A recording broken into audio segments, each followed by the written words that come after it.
ساری کائنات رسول کے قدموں میں، اور رسول ابو بکر کے دروازے پر، صدیق اکبر کے دروازے پہ دستک ہوئی، دروازہ کھٹکھٹایا گیا۔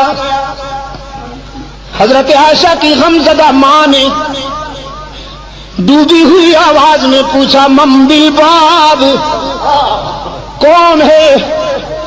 ہمارا دروازہ کھٹکھٹانے والا کون ہے؟ بس چھوڑ دو ہمیں اپنے حال پر، ہمیں کیوں ستاتے ہو، ہمیں کیوں تڑپاتے ہو، ہمیں اپنے حال پہ رہنے دو۔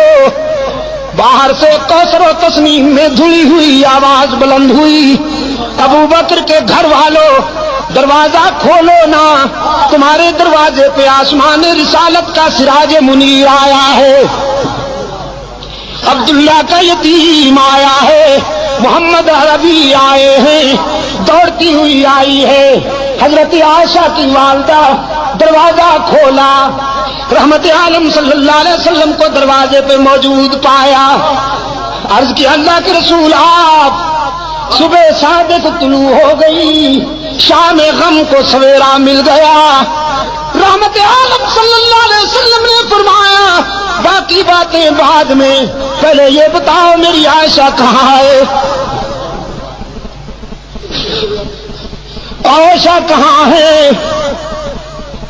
اور حضرت عائشہ فرماتی ہیں میں اپنی والدہ اور اپنے آقا کے الفاظ سن رہی ہوں، میرے دل نے تقاضا کیا کہ اٹھوں اور دامن رسول سے چمٹ کر جی بھر کے رو لوں، سارے دل کا بوجھ اتار دوں، لیکن پھر میرے ضمیر نے میرے قدم روک لیے۔ کہاں جاتی ہو؟ جس کی عدالت میں اپیل کی ہے ذرا وہاں سے فیصلہ تو ہو لینے دو، اس کی عدالت کو چھوڑ کر یہ سچ ہے کہ آج تیرے در پہ تیرا محبوب آیا ہے، لیکن اس عدالت کو چھوڑ کر کہاں جاؤ گی؟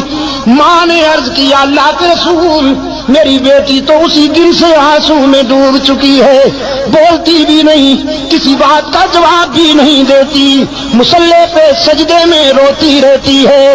رحمت عالم صلی اللہ علیہ وسلم قریب آئے، عرض فرمانے لگے عائشہ آج اپنی صفائی میں جو کچھ کہنا چاہتی ہو کہو، سننے کے لیے آیا ہوں۔ حضرت عائشہ فرماتی ہیں میرے آقا، اشکو بسی و حزنی اللہ، آج میرا وہی حال ہے جو ابو یوسف کا تھا۔ فرماتی ہیں میرے غم و حزن کا یہ عالم کہ یعقوب علیہ السلام کا نام ہی بھول گیا، ابو یوسف کہہ کر گزارا کیا۔ آقا میں آج کیا کہوں بھی تو لوگ نہیں مانیں گے، جو کچھ کہنا چاہتی تھی علیم بذات الصدور کو کہہ بیٹھی ہوں، اور اسی کے فیصلے کی انتظار کر رہی ہوں۔ وہ یوسف پر الزام کی صفائی دینے والا ہے، وہ موسیٰ پر الزام کی صفائی دینے والا ہے، وہ عیسیٰ پر حضرت مریم پر لگائے جانے والے الزام کی برات کرنے والا ہے۔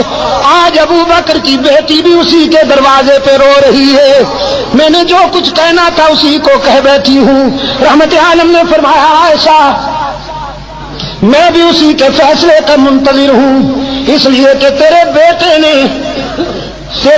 نے تیری مثل سپریم کورٹ میں بھیج دی تھی، عمر نے تیرا کیس اللہ کی عدالت میں بھیج دیا ہے، میں بھی اسی کے فیصلے کا منتظر ہوں۔ صدیقہ فرماتی ہے میں نے سوچا وہ بڑا بے نیاز ہے، نہ معلوم کب فیصلہ آئے گا، یہ تو معلوم ہی نہیں تھا مجھے کہ ہم ہی میدان و ہم ہی گو۔ حضور بیٹھے، چہرے پر وہ پسینے کی بوندیں چمکنے لگی جو وحی کے وقت ہوا کرتی تھی، چادر اوڑھی اور جسد اطہر پر وہ کپکپی طاری ہو گئی جو وحی کے وقت ہوا کرتی تھی۔ میں سمجھ گئی کہ کال مل گئی ہے، رابطہ قائم ہو گیا ہے، کانپتی ہوئی اٹھ بیٹھی، دیکھوں فیصلہ کیا ہوتا ہے۔ ماں بھی قریب آ بیٹھی ہے۔ رحمت عالم صلی اللہ علیہ وسلم پر کچھ دیر وحی کی کیفیت طاری رہی، پھر حضور نے چہرہ اطہر سے چادر اٹھائی۔ حضرت عائشہ فرماتی ہیں میں نے غور سے چہرہ رسول کو پڑھا، اور رسول کے چہرے پر نظر پڑتے ہی میرے ضمیر نے مجھے بشارت دی، ایسا مبارک ہو تو کیس جیت گئی، تیری شام غم ختم ہو گئی۔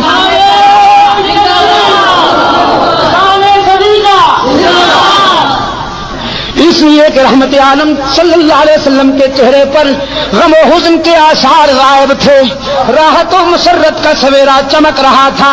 چادر ہٹاتے ہی رحمت عالم صلی اللہ علیہ وسلم نے فرمایا، عائشہ مبارکباد دیتا ہوں، اے صدیق کی بیٹی، تیرے مقدر کا کون مقابلہ کرے کہ موسیٰ پر الزام لگے تو ایک عورت وکیل صفائی بنتی ہے، یوسف پر الزام لگے تو ایک لڑکا وکیل صفائی بنتا ہے، مریم پر الزام لگے تو عیسیٰ بچہ وکیل صفائی بنتا ہے، لیکن ابو بکر کی بیٹی یہ تیرا مقدر ہے کہ جب منافقین نے تجھ پر تنقید کی تو خود رب العالمین وکیل صفائی بن گیا، خود رب نے تیرے کیس میں وکالت کی ہے۔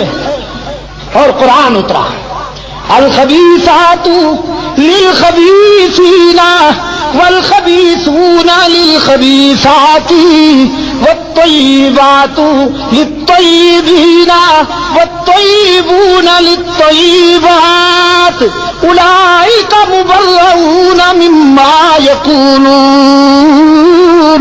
لهم مغفرۃ ورزق